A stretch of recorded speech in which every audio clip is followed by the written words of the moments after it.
السلام علیکم ناظرین، پچھلی ویڈیو میں میں نے جادو کی تاریخ حضرت ابراہیم علیہ السلام کے دور کی بیان کی تھی۔ آج بنی اسرائیل کا دور آپ کے سامنے میں رکھتا ہوں۔ حضرت ابراہیم علیہ السلام کے دور کے کئی سو سال بعد حضرت موسیٰ علیہ السلام اور فرعون کا زمانہ آتا ہے۔ یہ بھی جادو اور سحری عملیات کے عروج کا زمانہ تھا۔ چنانچہ حضرت موسیٰ علیہ السلام کا وہ واقعہ قرآن مجید میں مذکور ہے کہ جب انہوں نے اپنے معجزات دکھائے تو فرعون نے لوگوں کو یہی باور کرانے کی کوشش کی کہ یہ جادو ہے اور موسیٰ علیہ السلام نعوذ باللہ جادوگر ہیں۔ اس بات کو ثابت کرنے کے لیے وہ مشہور مقابلہ ہوا جس کی تفصیلات قرآن میں موجود ہیں۔ چنانچہ فرعون کے پلائے گئے جادوگروں کا جادو موسیٰ علیہ السلام کے معجزے کے مقابلے میں ختم ہو گیا اور جو جادوگر تھے وہ سجدے میں گر پڑے۔ شام، مصر، عراق، بابل کے اندر جادوگری اور عملیات کا یہ سلسلہ اسی طرح جاری رہا، یہاں تک کہ لوگوں کے لیے جادو اور معجزے میں فرق کرنا مشکل ہو گیا، کیونکہ بظاہر جس طرح جادو کے ذریعے رونما ہونے والے واقعے کا سبب مخفی ہوتا ہے، اسی طرح معجزات کے ذریعے جو معجزات نبی انبیاء کرام علیہ السلام دکھاتے ہیں ان کا سبب بھی مخفی ہوتا ہے۔ تو اس غلط فہمی کو دور کرنے کے لیے کسی زمانے میں عراق کے علاقے بابل میں اللہ تعالیٰ نے دو فرشتوں ہاروت اور ماروت کو نازل کیا، جس کا ذکر قرآن مجید کی سورہ بقرہ کی آیت نمبر 102 میں اللہ تعالیٰ نے کیا ہے۔ ناظرین، اللہ تعالیٰ نے ان دو فرشتوں کو دو مقاصد کے لیے نازل کیا۔ ایک یہ کہ جادو اور معجزے میں فرق کو واضح کیا جائے، اور دوسرا یہ کہ انسانوں کی آزمائش اور امتحان۔ چنانچہ یہ فرشتے کسی کنویں یا غار میں موجود ہوتے تھے، لوگ ان کے پاس آتے، یہ فرشتے بتاتے تھے کہ ایسا ایسا کرنے، ایسا ایسا پڑھنے یا یہ لکھنے سے جادو ہوتا ہے اور یہ کفر ہے اور ناجائز ہے، اللہ تعالیٰ کی نافرمانی ہے۔ ایسا سب پڑھنے لکھنے سے تو ہر کوئی یہ کام کر سکتا ہے، لیکن معجزہ ایسے نہیں ہوتا، یعنی معجزہ کوئی عمل کرنے سے نہیں ہوتا، بلکہ اللہ کے حکم سے اللہ تعالیٰ اپنے نبی کے ہاتھ پر اس کو ظاہر کرتا ہے۔ ٹھیک ہے، اس کے لیے ضروری نہیں کہ کچھ خاص کلمات پڑھے جائیں یا لکھے جائیں یا کوئی خاص عمل کیا جائے۔ تو معجزہ تو جب اللہ تعالیٰ ارادہ کرتا ہے، چاہتا ہے، تو اپنی مرضی سے، اپنے ارادے سے کسی نبی کے ہاتھ پر معجزے کو ظاہر کرتا ہے۔ تو جادو اور معجزے کا فرق سمجھاتے ہوئے انہوں نے جادو کی بھی وضاحت کی کہ جادو اس طرح ہوتا ہے، معجزہ اس طرح ہوتا ہے، اور پھر ساتھ وہ یہ بھی کہتے تھے کہ اس طرح کرنا نہیں ہے، یعنی جو جادو کی وضاحت کرتے تھے بتاتے کہ یہ جو ایسا ایسا پڑھنے سے، ایسا ایسا لکھنے سے اور ایسا ایسا کرنے سے جادو ہوتا ہے، لیکن یہ تم نے کرنا نہیں ہے۔ تو لوگ کیا کرتے تھے، اس کو نوٹ کرتے تھے اپنے پاس کئی لوگ، اور وہ کام کرنا شروع کر دیتے تھے۔ یہ بالکل ناظرین ایسے ہی ہے جیسے میں اپنی کئی ویڈیوز کے اندر جادو کرنے کے طریقے لوگوں کے بتایا کہ جادو کرنے کے لوگ کیسے چلا کرتے ہیں، کیا کیا کرتے ہیں، گٹر کے اندر بیٹھتے ہیں۔ پھر میں نے کئی ایسی کتابیں جو ہے وہ دکھائی ہیں اپنی ویڈیوز کے اندر، مجربات امام غزالی، خزینہ عملیات، اور بھی کئی ایسی کتابیں کہ جن کے اندر جادو کے عملیات ہیں۔ ٹھیک ہے نا، تو ان کتابوں کو میں نے اس لیے دکھایا، ان کے صفحات میں نے دکھائے، ان کی تعویذ دکھائے، ان کے عمل دکھائے میں نے ایسے اسکرین پر آپ لوگوں کو کہ یہ ناجائز ہے، یہ ناجائز ہے، یہ ناجائز ہے۔ بعد میں کیا ہوا، کئی لوگ میرے ساتھ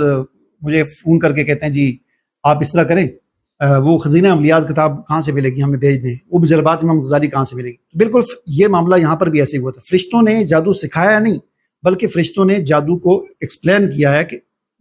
یہ جادو ہے اور یہ معجزہ ہے، لوگوں نے اس کو کر کے وہ کرنا شروع کر دیا۔ تو مدینہ کے جو یہودی تھے وہ بھی جادوگری میں مبتلا تھے، حالانکہ وہ اپنے آپ کو انبیاء کا سچا پیروکار سمجھتے تھے۔ جب ان سے کہا جاتا کہ یہ عملیات کا جو کام تم کرتے ہو یہ کون سے نبی کی تعلیمات ہے، تو آگے سے جٹ جواب دیتے کہ یہ عملیات حضرت سلیمان علیہ السلام کی تعلیمات ہیں، نعوذ باللہ۔ اور انہی عملیات کے ذریعے انہوں نے جنات کو قابو اور تابع کیا ہوا تھا اور جنات سے کام لیتے تھے۔ تو تب اللہ تعالیٰ نے سورہ بقرہ کی آیت نمبر 102 نازل فرمائی، اعوذ باللہ من الشیطان الرجیم، واتبعوا ما تتلو الشیاطین علی ملک سلیمان وما کفر سلیمان ولكن الشياطين كفروا يعلمون الناس السحر وما انزل على الملكين ببابل هاروت وماروت وما يعلمان من احد حتى يقولا انما نحن فتنه فلا تكفر فيتعلمون منهما ما يفرقون به بين المرء وزوجه وما هم بضارين به من احد الا باذن الله ويتعلمون ما يضرهم ولا ينفعهم۔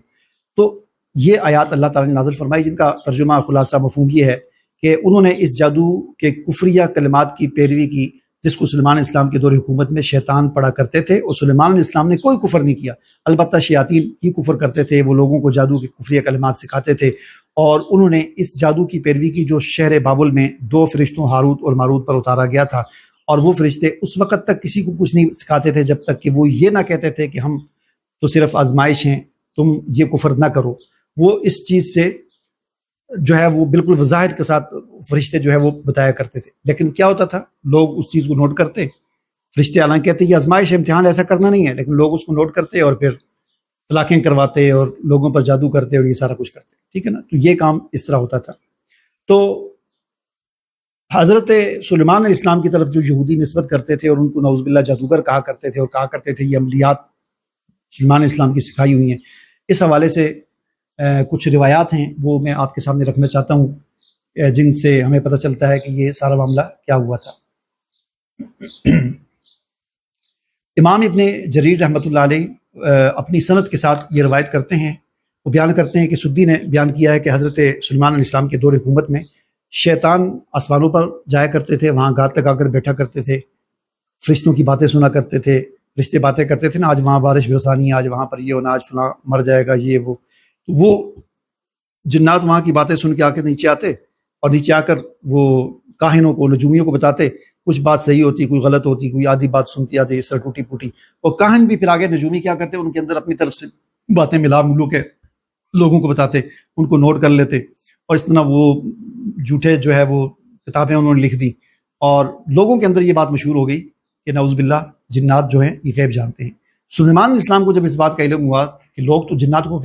غیبدان سمجھتے ہیں، تو انہوں نے وہ ساری کتابیں ضبط کر کے کاہن و نجومیوں سے ضبط کر کے اپنی کرسی کے نیچے گڑھا کھود کے اس کے اندر دفن کر دی۔ اور بعد میں سلیمان اسلام کی جب انتقال ہوا تو شیطانوں نے اس کتاب کو، ان کتابوں کو نکال کر پھر لوگوں کے اندر